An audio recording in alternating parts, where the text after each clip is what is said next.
He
till you find out the dawn.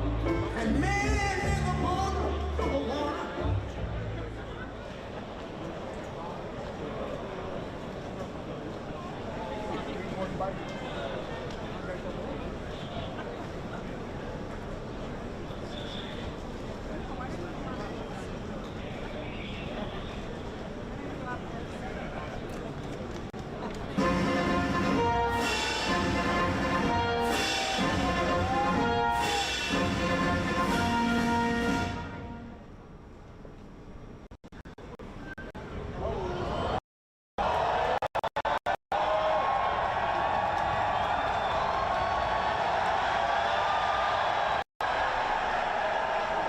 Ladies and gentlemen, the President of the United States, Donald J. Trump. Cause the flag still stands for freedom, and they can't take that away. And I'm proud to be an American, where at least I know I'm free. But I won't forget the men who died, who gave that right to me. And I gladly stand up next to you, defend her still today. 'Cause there ain't no doubt I love this land. God bless the USA.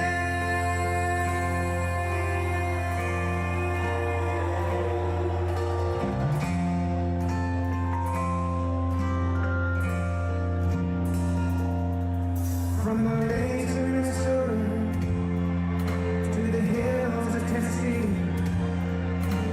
across the plains of Texas, from seaside to sea, from Detroit down to Houston, and New York to LA.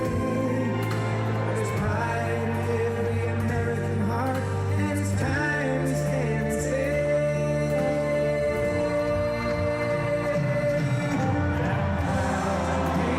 American, where at least I know I'm free. And I won't forget the men who died, who gave that right to me. And I gladly stand up next to you and defend her still today. 'Cause there ain't no doubt I love this land. God bless the USA.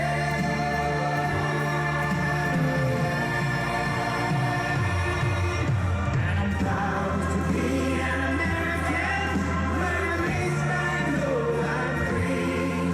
And I won't forget the men who died, who gave that right to me. And I gladly stand up next to you and defend her still today. 'Cause there ain't no doubt I love this land. God bless the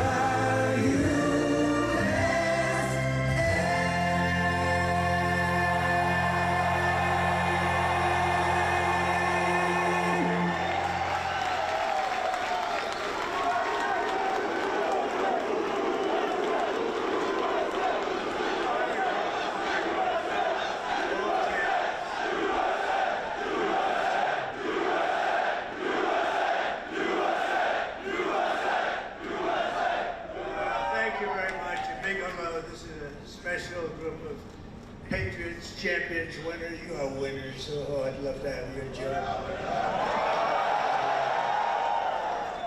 And a very special hello to the greatest sailors anywhere in the seas, the incredible men and women of the United States Navy. Very special people. Thank you very much. Great honor. But I'm thrilled to be here among thousands of proud American patriots aboard the 100,000 tons, that's a lot of tonnage, forward deployed symbol of American might, power, and prestige, the legendary USS George Washington. This is some ship. They don't make them this way anymore, but we're not supposed to say that, but they really are. This is great stuff. This is really an incredible GW, they call it GW, right?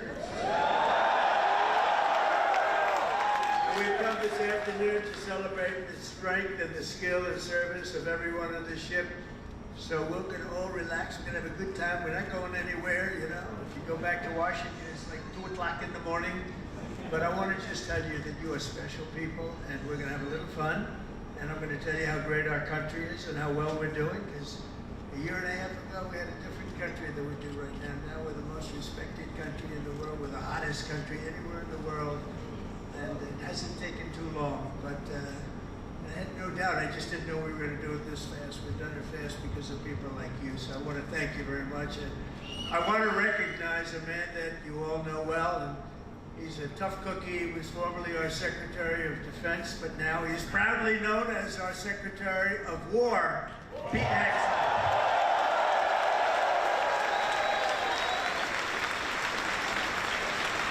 You know, I don't say this.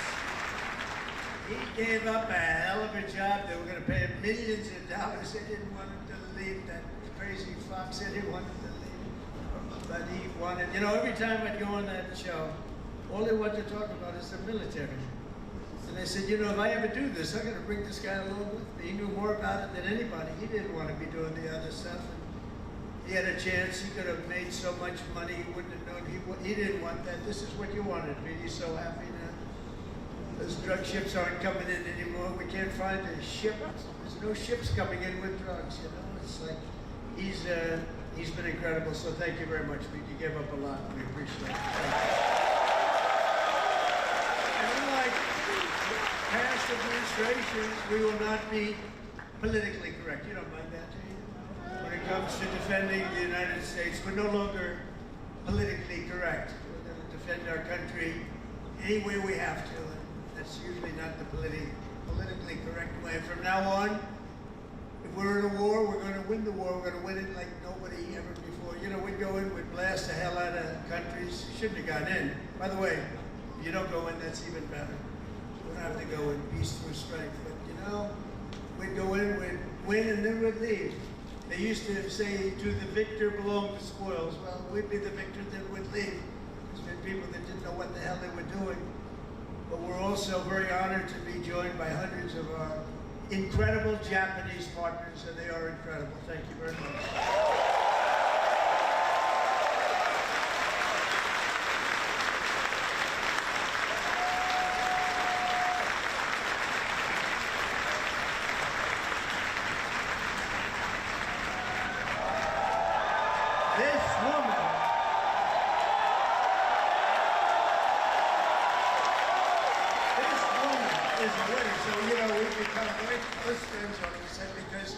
Their stock market today and our stock market today hit an all-time high. That means we're doing something right.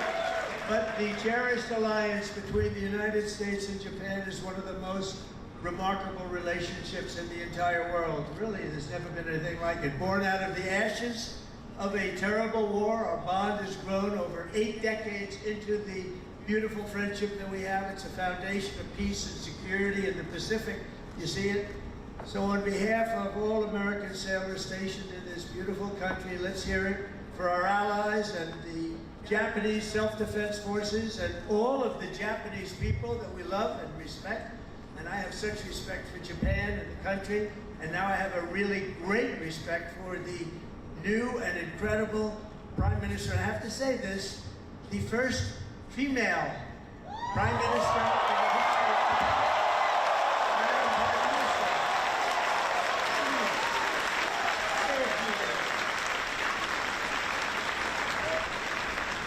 Thank you, Mr. President, and thank you all. 本日、米国の海軍創設250周年という記念すべき節目、トランプ大統領とともに地域の自由と平和を守る象徴である空母ジョージ・ワシントンで挨拶するチャンスをいただいたこと、心から光栄に思います。This year marks the U.S. Navy's semi-quincentennial anniversary. As we celebrate the important milestone, I'm truly honored to have this opportunity to deliver remarks with President Trump aboard the aircraft carrier USS George Washington, a symbol of protecting freedom and peace in this region. まず何よりも日夜、我が国と地域の平和と安全のために尽力してくださっている自衛隊員、そして在日米軍の、軍隊の皆さん、軍人の皆様に心から敬意と感謝を捧げます。First and foremost, I would like to express my deep respect and sincere gratitude to all the men and women in uniform from Japan's Self-Defense Forces and U.S. Forces Japan for your dedication and commitment to safeguard peace and security of our nation and the region day and night. 6年前に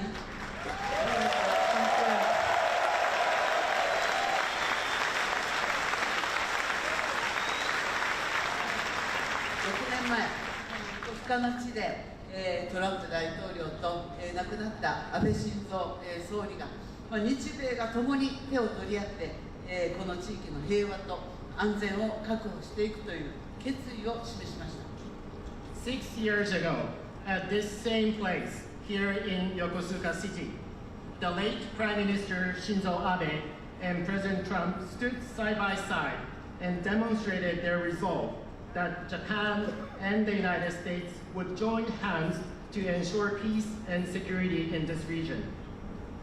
今ここに再び日米の最高指揮官が並び立ったこの機会に、私はその決意を引き継ぎ、インド太平洋を自由で開かれたものとし、そして地域の平和と繁栄の礎とする決意を新たにしました。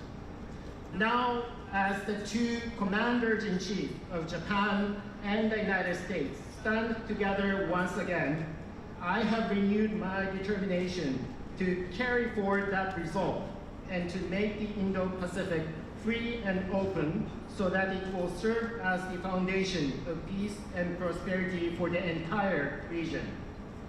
今、我々はかつてないほど厳しい安全保障環境に直面しています。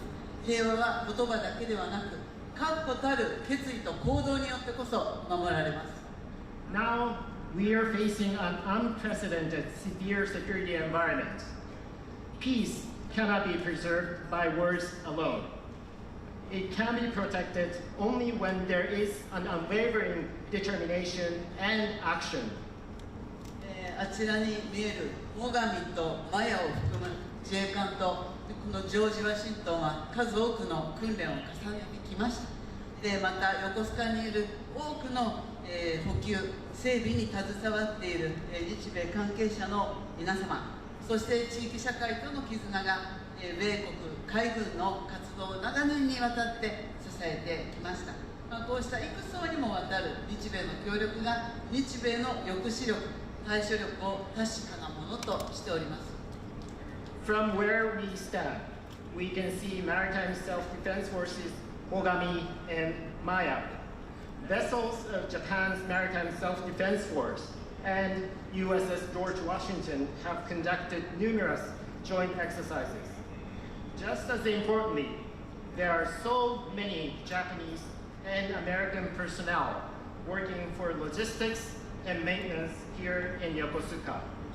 And there's also a strong sense of bond with the local community here. Those are what have been supporting the activities of U.S. Navy over the years. There's no doubt that such multi-layered Japan-U.S. cooperation is what makes it possible for us to ensure the credibility of our two nations' deterrence and response capabilities. 私は決意しています。今後、日本の防衛力を抜本的に強化して、この地域の平和と安定により一層積極的に貢献していきます。So let me reiterate my unwavering determination here.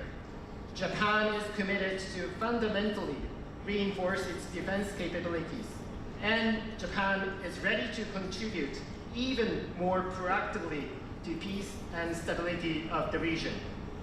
そのことにより、トランプ大統領とともに世界で最も偉大な同盟になった日米同盟をさらなる高みに引き上げてまいります。Through these efforts, together with President Trump, I am determined to elevate the Japan-US alliance, which has already become the greatest alliance in the world, to even greater heights. 日米は共に帆を掲げ、自由で開かれた海を進みます。この横須賀から紡がれるコードは、日米の絆を輝く未来へと導くことを確信しています。Japan and the United States will advance together with our sails raised high across a free and open sea. And I am very confident that the sea route from Yokosuka will make our bond even stronger and stronger and bring our two nations on the path to a shining future. Thank you.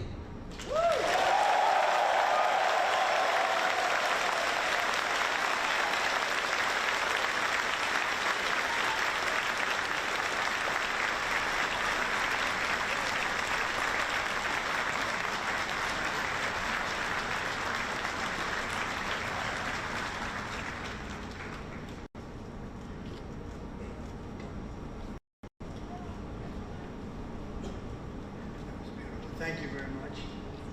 And we will have a long, good relationship.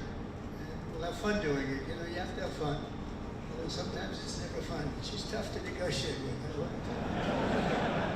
But I'm delighted to report that I've just approved the first batch of missiles. You saw a couple of them coming down with me. I hug them. We need them. They're the best in the world. Nobody has them like we have them. They all want our missiles. That's the problem. Everybody wants them. But it's the first batch of missiles to be delivered to the Japanese self-defense forces for Japan's F-35s. And they're coming this week, so they're ahead of schedule. So I just want to tell Madam Prime Minister, they've been waiting for those missiles, and we got them here right away as soon as I heard about it. I want to thank former Senator, a great gentleman, by the way. He was so popular, but I took him out. I made him Secretary of State. I think he was born for it. Marco Rubio, thank you very much, Marco. Great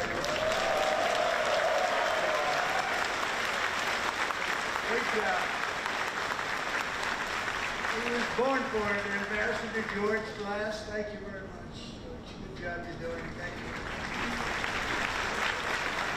Many of our outstanding uniform leaders with us today, including the head of the Indo-Pacific Command, Admiral Sandal Aparo. Where is Sandal? Hello. Good, but he's a good-looking chief. Make a movie with these guys. They're like saying, Commander of the U.S. Forces, Japan, General Stephen Jost. Thank you, Steve. The commander of the 7th. Oh, that's a big deal. So I think you want to switch jobs for 1 week, only for 1 week. 7th Fleet, big stuff. Vice Admiral Fred Kacher. Fred, thank you very much. And the commander of Carrier Strike, Group 5, Rear Admiral Eric Pappy Andoze.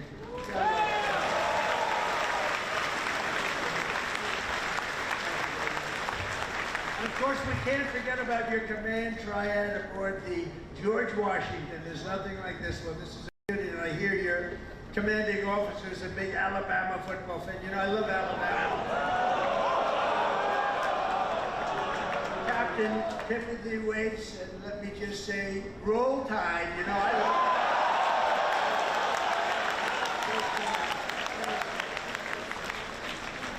it was a hell of a game this week.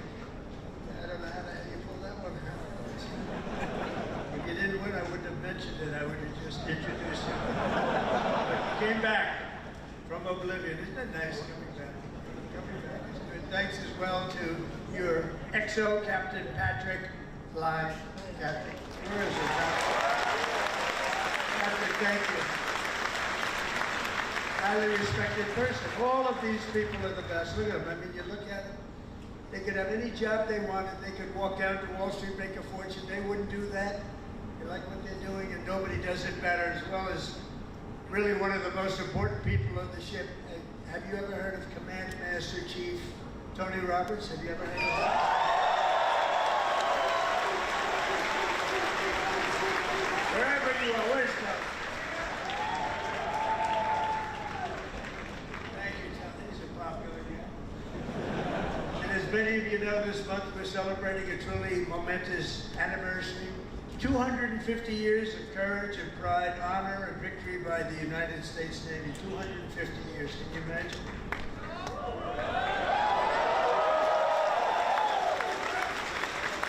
And 3 weeks ago, Melania and I flew to Naval Station Norfolk. I think many of you probably know that. And witnessed an unforgettable display of pure American dominance at sea. It was incredible to watch. They gave us some.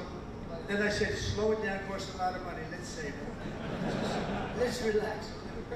They gave us some great display, from the thunderous roar of the guided missile destroyers, never saw anything like it, to the spectacular sight of nuclear submarines all over the place, to the unstoppable force of another great American aircraft carrier. One thing was clear, that no enemy will ever even dream of threatening America's Navy. There's no Navy even close, not even close. You hear about some of them doing ships, but nobody can do what we do. Nobody has what we have. We also have the best equipment that rides along in those ships. You see that nobody makes equipment like we do. Nobody makes the ammunition, the weapons, the missiles, planes, none of them. And if they do, the American sailor stands ready to crush them and sink them and wreck them and blast them into oblivion. Right?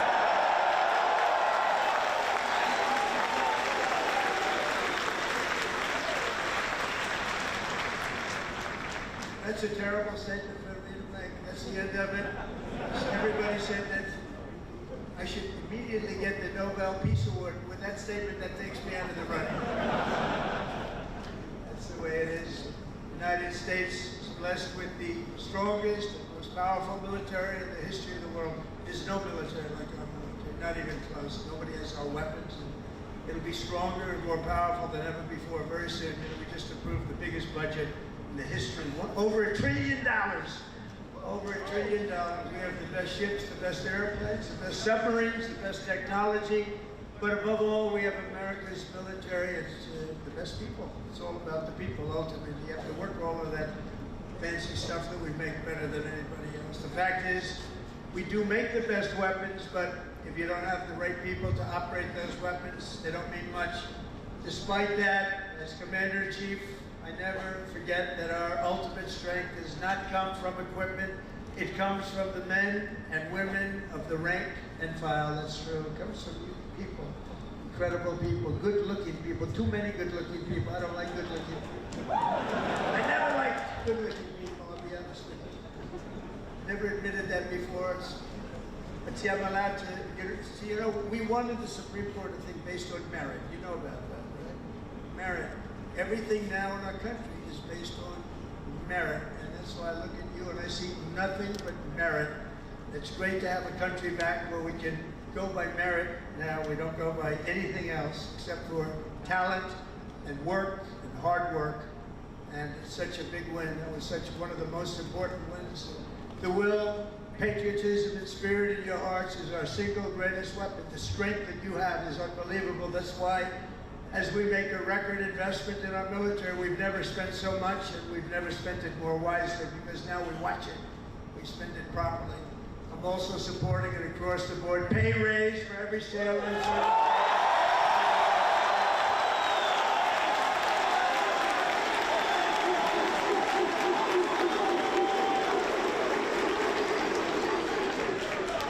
If you don't want it, you want to give back to your country, just let us know. We will give it to you. Is there anybody in that category? But now, all we really have to do is get the Democrats to approve it. But they'll come along. They always do. And because I heard that the sailors on the George Washington took a hit to your family separation pay, you know what I'm talking about, right? You took a little hit to be here, right? By returning to the port, you returned early for this event. I am delighted to announce that as your sort of boss, I don't feel like your boss, but I guess I am. You should be happy about this one. At my direction, we're going to make sure that you receive the full amount that you were owed for the deployment. And we're not going to deduct anything because you came in to listen to your commander. I'd like to be an admiral. I always wanted to be an admiral. Don't tell the people that I love so much. You know, they sit around the table, they have all those beautiful stars, stripes, but I'll tell you what I love. I will always love the admirals. I love those uniforms. And I look at these guys. I don't think I would have done very well if I had to compete with these people. They're too good. But I always felt that the Navy is a very special group of people. And I see it when I see you. I see it over the past 11 months. The spirit of our military has been soaring like never before. You know that. The spirit of our country has been soaring. After years of recruiting shortages, we had bad ones. It was embarrassing, frankly. During my campaign, before the election, November 5th, after that it all changed. After we won, it all changed. And now we have waiting lists with record numbers trying to join the U.S. Navy and all of the armed forces. We have literal waiting lists, and I'm pleased to report that 2025 was the Navy's single best recruiting year in many generations. That's pretty good, isn't it?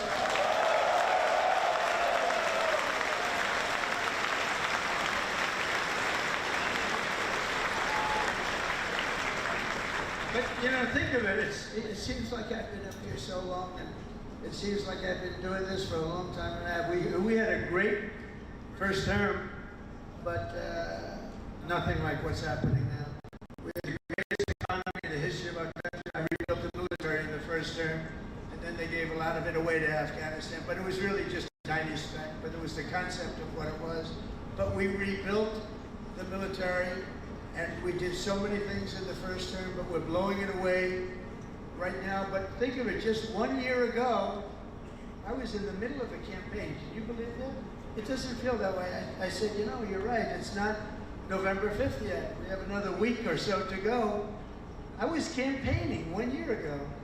And look at all the things that we've done since this unbelievable day, November 5th. That's when it all changed. When we won on November 5th, it all changed, and we went from a country that wasn't respected and a lot of people that had no spirit. That includes joining the police, the fire departments. They didn't want to join. After that, they started joining, and it seems like 10 years ago, not less than a year. Think of it, less than a year ago, I was campaigning.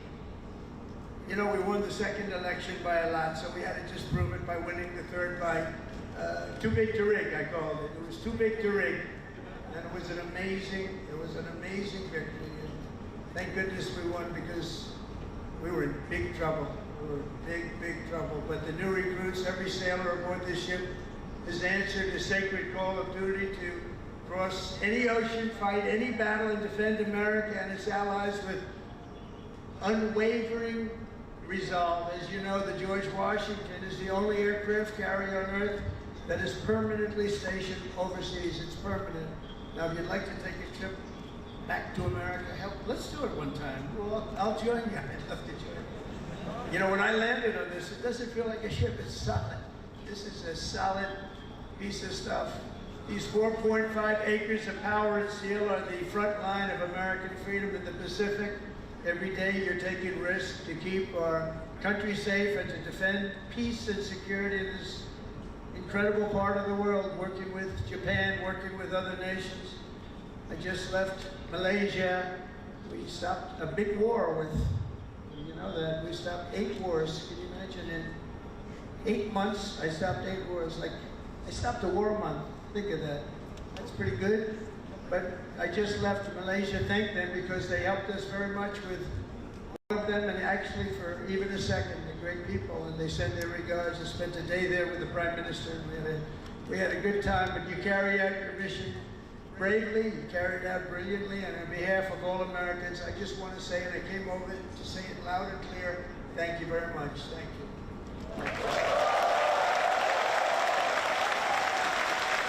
Incredible people. You are incredible people.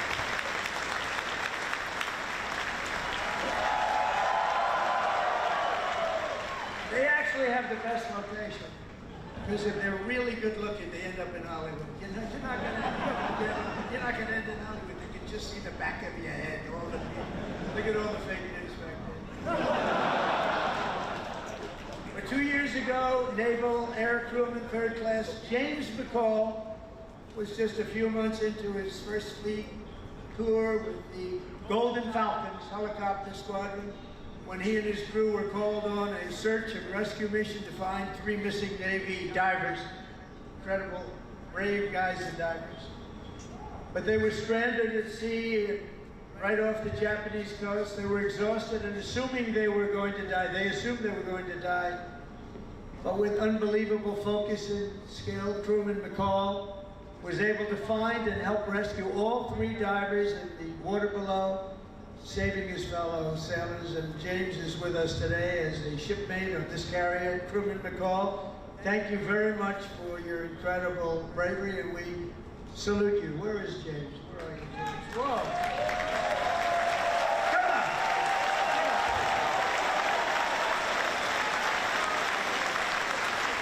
Come on. Look at this guy. He's a good-looking guy. Get out of here, James. I don't want you up here. No, come here.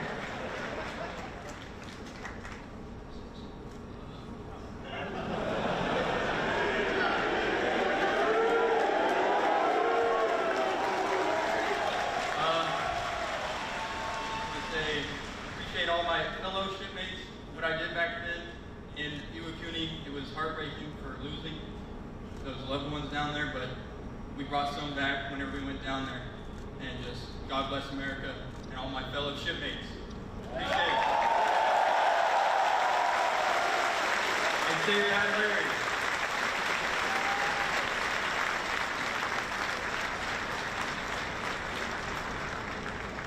I was wondering, maybe you almost stayed up. You could have been up here for a while. He's going to be running for office next week. Great job, James. A lot of bravery, too. But as James' story reminds us, the Navy is a family and a team, and each of you has a vital role to play. Gathered here this afternoon are some of those whose toil and sweat gets our magnificent planes in the air and brings them safely back home. We have the shooters and the gear dogs and the paddles and the white shirts and of course the blue shirts, the yellow shirts, the red shirts, and all over the hangar bay. I want to thank you all. You're incredible people. I saw some of you there. We're rushing to get down here. They want to take pictures up there, you know. Very aggressive people. Sir, can I have a picture? They're supposed to be standing at attention. Sir, can I have a picture, sir? Yeah. You know what I'm talking about, right? Very aggressive. But I think they're great. We also have a real genius and these people are incredible, who maintain the largest and most complex machine ever built, our amazing mechanics and engineers on the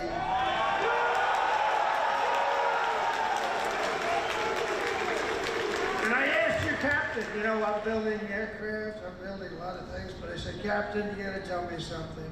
I know a lot about these ships, I know a lot about these things, building. I want to know, catapults, which is better, the electric or the steam? Okay, ready? You guys, that's what you do, right? This is so much better. You know, they go out and hire a consultant for millions of dollars that was never on an aircraft carrier before. So they switched to electric. I disagree with it, but it's all right. Let me ask you. We're going to go steam first and then electric. Catapults, which is better? Electric or steam? Seriously, they're spending billions of dollars to build stupid electric. And the problem, when it breaks, you have to send up to MIT, get the most brilliant people in the world, fly them out. It's ridiculous. The steam, they said they can fix it with a hammer and a blowtorch. And it works just as well, if not better. And I love the sight of that beautiful steam pouring off the deck with the electric. You don't have that.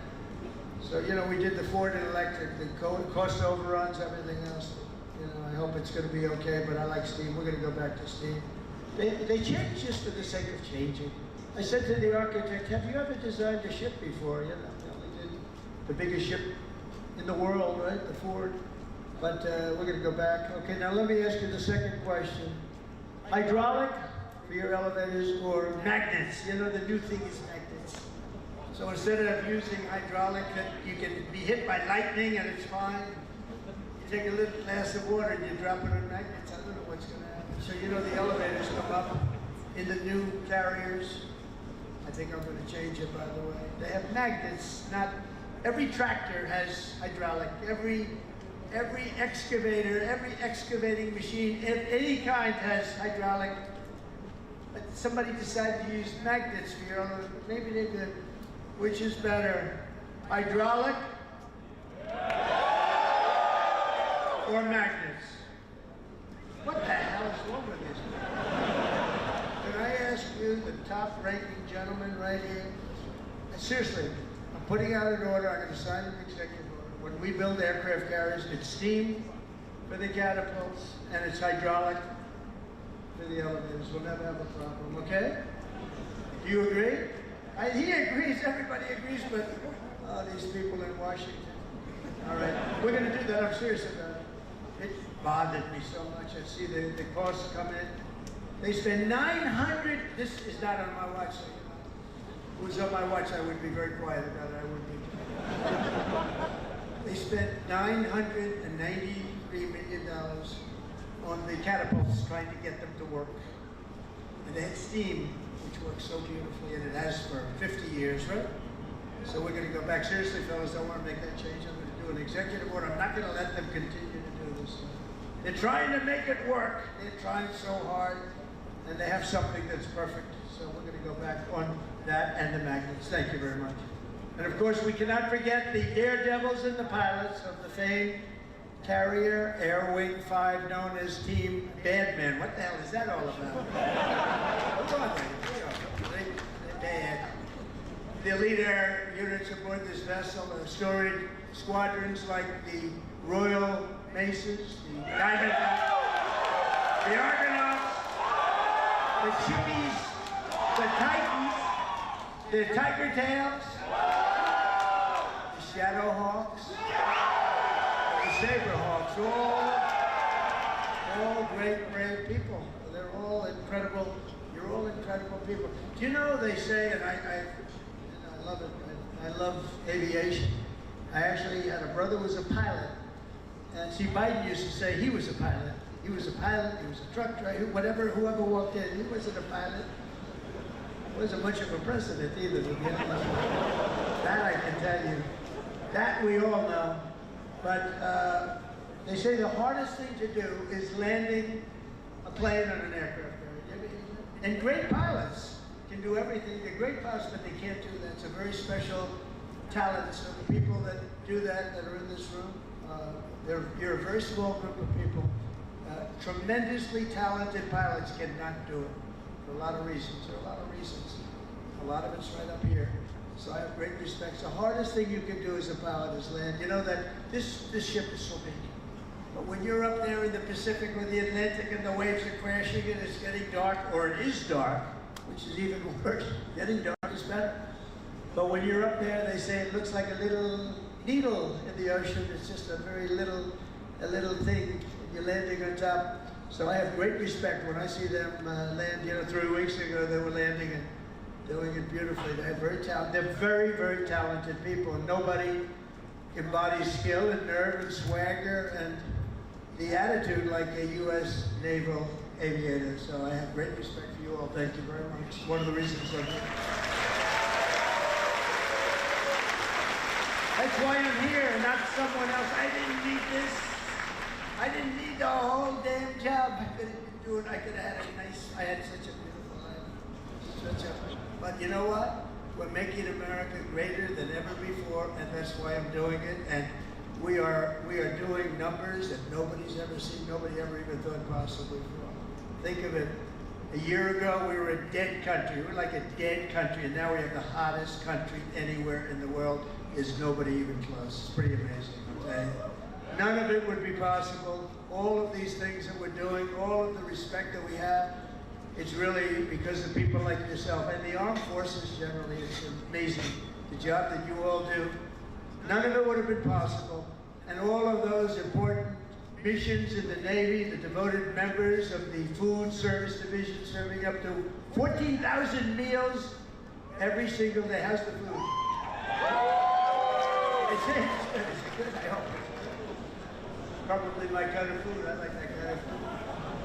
But they don't get the credit they deserve. I want to just thank them very much and congratulate 14,000 meals. Let's also hear it for all the sailors holding the American flag high at Seafay, as well as the crews from the ferocious the Desron 15.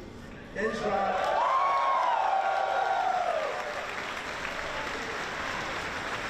But together, the sailors here today give your very best to our nation, and as your Commander-in-Chief, I'm fighting every single day to ensure that we give you our very best also. We do. We're giving you everything. We're giving you more than anybody's ever given. We're bringing it up to a standard that nobody's ever seen before. We're starting to make ships also. Part of our deal with the trade is we're starting to make ships. We used to be number one at making ships, and then we lost our way. But now we're starting to make ships again, and we'll do it very soon. It's not going to take that long, but it's a process. It's not like making a bullet. It's not like making a big, long process. We've got it going, though, I think, in the right direction. I think within a short period of time, the Philadelphia yards, as an example, is now owned by a group that's going to be making a lot of ships, a good group of people. And we're going to be working also with Japan on making ships. We're going to make a lot of ships again. We used to make, think of it, we were number one. And then over the years, they just lost their way. They started making other things. They stopped making ships. So we're going to be making ships again. With more than, think of this, $17 trillion, trillion with a T, pouring into the United States of America from all over the world. And that's the biggest number in the history of any country. And by the time, and this is in 8 months, really. We had 9, but this is in 8 months. Over $17 trillion. As an example, the last administration did less than $1 trillion in 4 years. We did more than 17 trillion in 8 months. And I think by the time we finish up our first year, we're going to be over 20 or $21 trillion of money coming into our country. And I want to thank Japan, because Japan is making big investments into the United States, and they're very happy because the stock market's gone up very nicely. We've made Japan a lot of money, it's okay. But they're a big investor in our country, and we like that. But think of those numbers. We weren't doing anywhere near. We were laughed at, and now they're all saying they've never seen anything like what's happened in such a short period of time.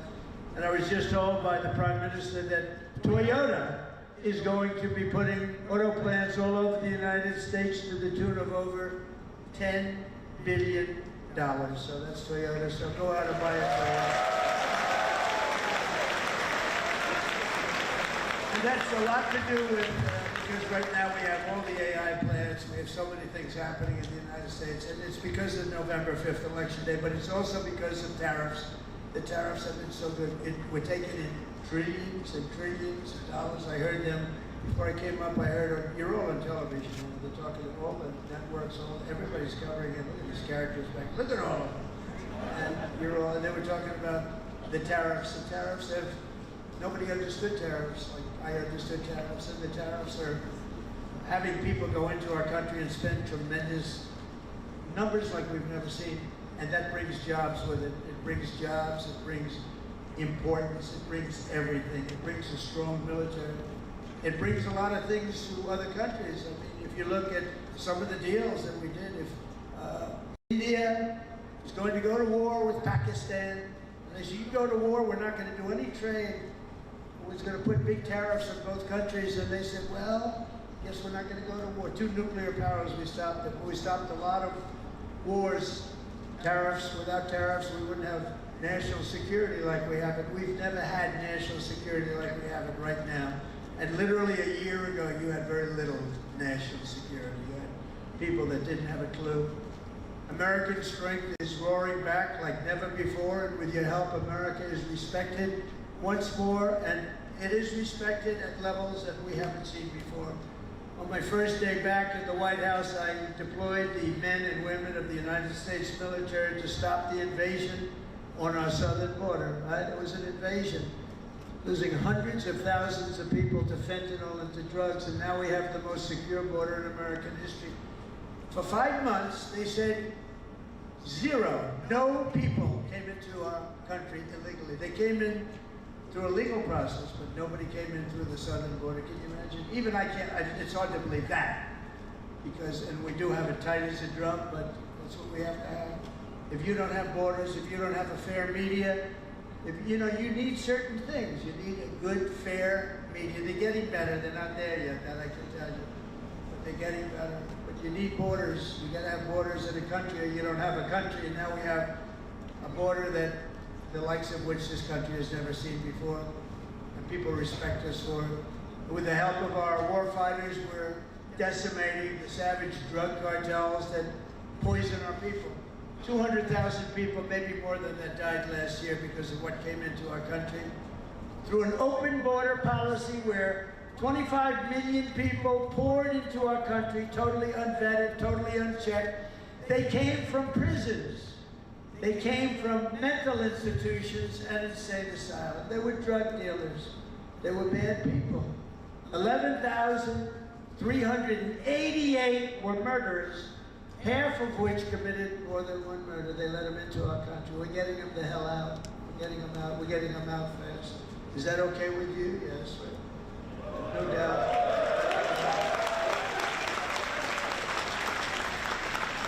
It's an unforced error. And we're also straightening out our cities. Washington, D.C., our beautiful capital, was a killing mess. People getting killed all the time. It was very high crime. And we sent in our National Guard. Again, great people. And I don't say they were totally politically correct. That's okay. And now it's very safe. Now it's considered a very safe. It took 12 days. We got 1,700 people, career criminals, many of which came in through Biden's open border, and they infiltrated our nation's capital. We had a very unsafe capital, but for years before that it was very unsafe. Now it's as safe as there is anywhere in the country. You can have your daughter, your girlfriend, your wife, boyfriend walk right in through the middle. Nobody's going to touch them. The crime is down to almost nothing. It's a whole different ballgame. It took literally 12 days, but let's give us a month to do it really. We had it drum tight, and it's a beautiful thing. And our people in the service, and people don't care. If we send in our military, if we send in our National Guard, if we send in Space Command, they don't care who the hell it is, they just want to be safe. And we have safe cities now. We're starting in Memphis. And Memphis was a disaster. It's been there, they've been there for 2 weeks, and it's a whole different series. Crime is less than half, and within a month it'll be gone. Getting rid of all the bad ones. And we're going to go into Chicago, we're going to go into our cities, we're going to clean them out, we're going to straighten them out. And we're going to have safe cities, because you want to protect safe cities. We're going to have beautiful, safe cities, and it's happening very quickly, very easily actually. It's easy for us, it's hard for them.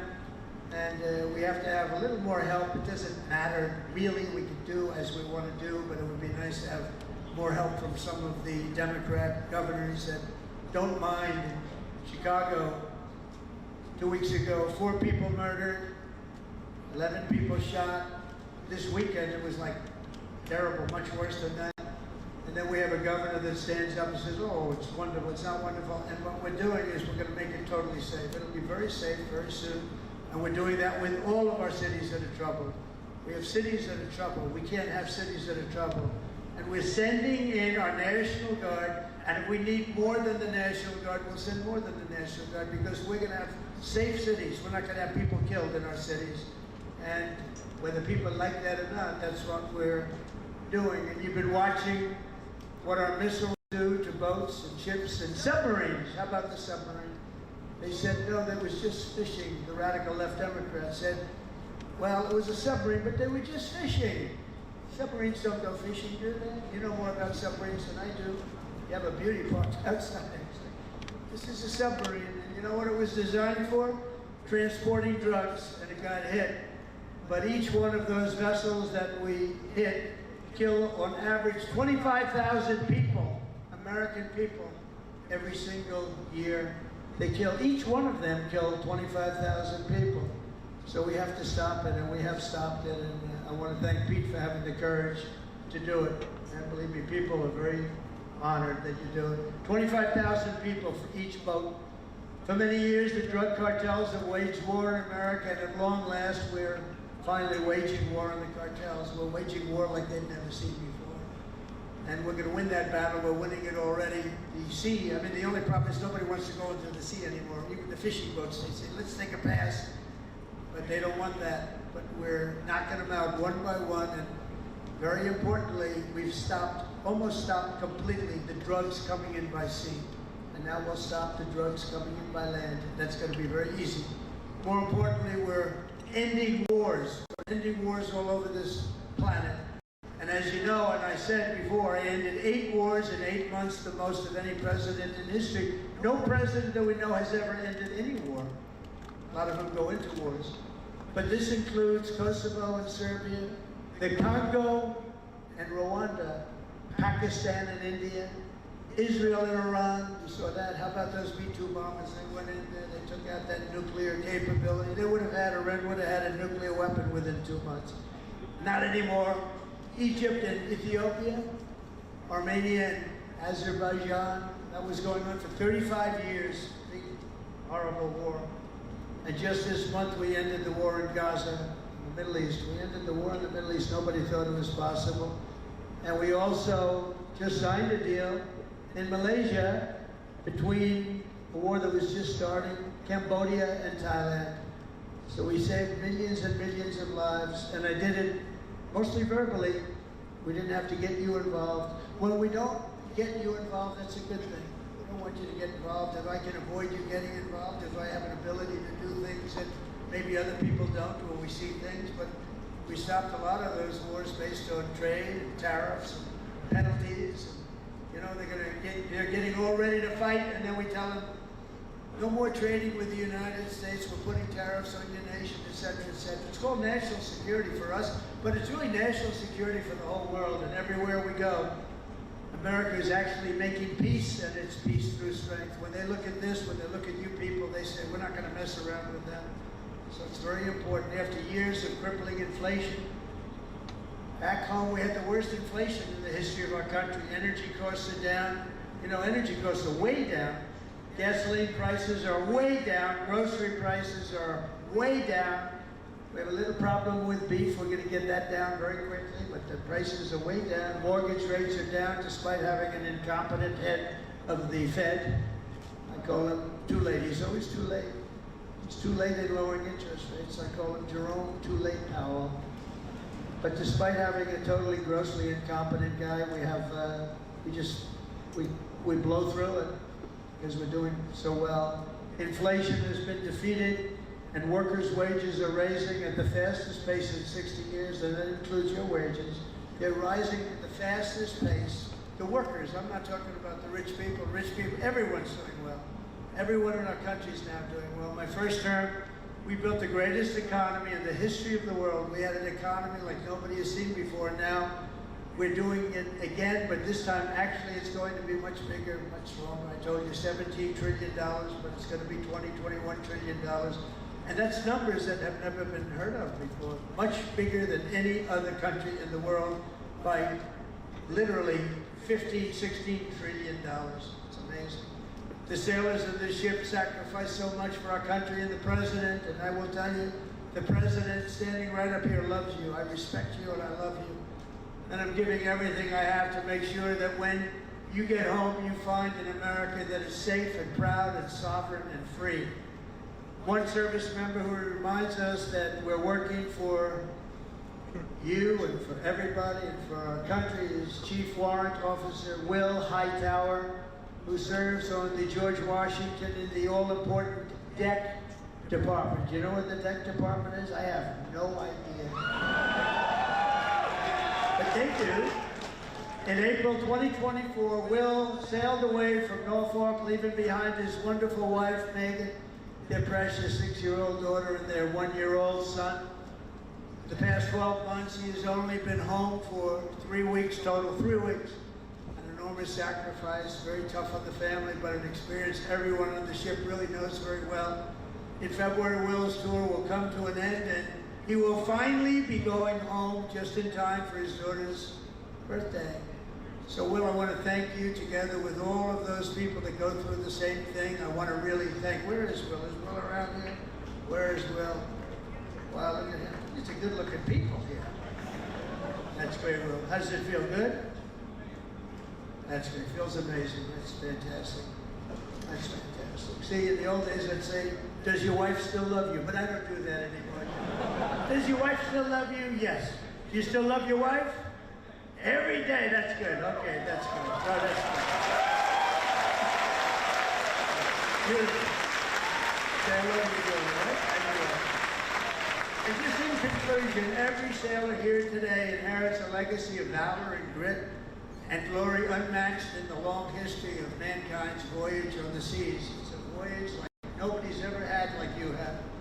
For 2.5 centuries, America's Navy has preserved the vision of our first Commander-in-Chief who gave this ship its storied name, its righteous soul, and its timeless motto, first in war, first in peace. Very famous phrase, George Washington.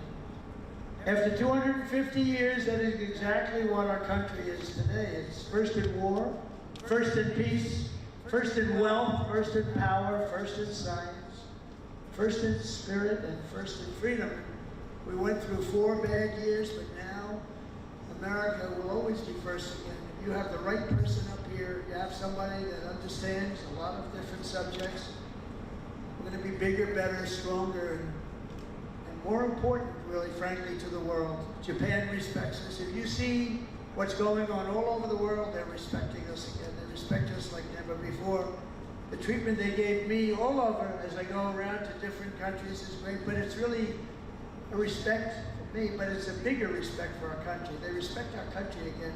They didn't respect our country just a few years ago. From Boston Harbor to Hampton Roads, and from Caribbean Sea to the Red Sea, from the Atlantic to the Pacific, and from the Persian Gulf to what is now known as the Gulf of America. Isn't it nice? They say it now routinely. I heard the news today. The Gulf of America, weather is wonderful. They don't say it with a smile. It's called the Gulf of America. How did that happen, right? And it took me, you know, for many years I said, why is it called the Gulf of Mexico when we seem to have the shore? Well, we do. We have 92% of the shoreline. So I said, you know, when we make it back, not if, when, too big to rig. We made it too big to rig. I said, get out and vote. Too big to rig. Make it that way. I said, I'm going to change it. And one of the first things I did is I changed it. Nobody could even fight it. They tried. We got sued all over the place. We won every suit. And it's now officially the Gulf of America. Isn't that nice? But our sailors have written honor, greatness, and triumph into the pages of history. What you're doing is incredible. And it's an incredible time for our country. On gun decks and flight decks, and torpedo rooms and cockpits, the men and women of the Navy have poured out their blood and sweat and tears to defend the land of the free and the home of the brave. They've crossed icy channels, leapt from burning wreckage, stormed into frigid waters, soared into deadly skies, and laid down their lives to ensure the survival of liberty. Now, all of us here today carry on that noble mission, and no matter what challenge comes our way, no matter what danger we face, we hoist our great American flag very, very high. We race into the waves and we rally to that immortal battle cry of the American sailor. Damn the torpedoes, full speed ahead. Right? Together with our incredible Japanese allies and all of our allies all over the world, we stand strong, we stand proud, we will stand taller than we've ever stood before, and we will be freer and braver, more brilliant than ever before. And we will fight, fight, fight. We will win, win, win. And I want to thank everybody at the USS George Washington and the U.S. Forces, Japan. God bless our military. God bless Japan. God bless the United States of America. And God bless our Navy. Thank you, everybody.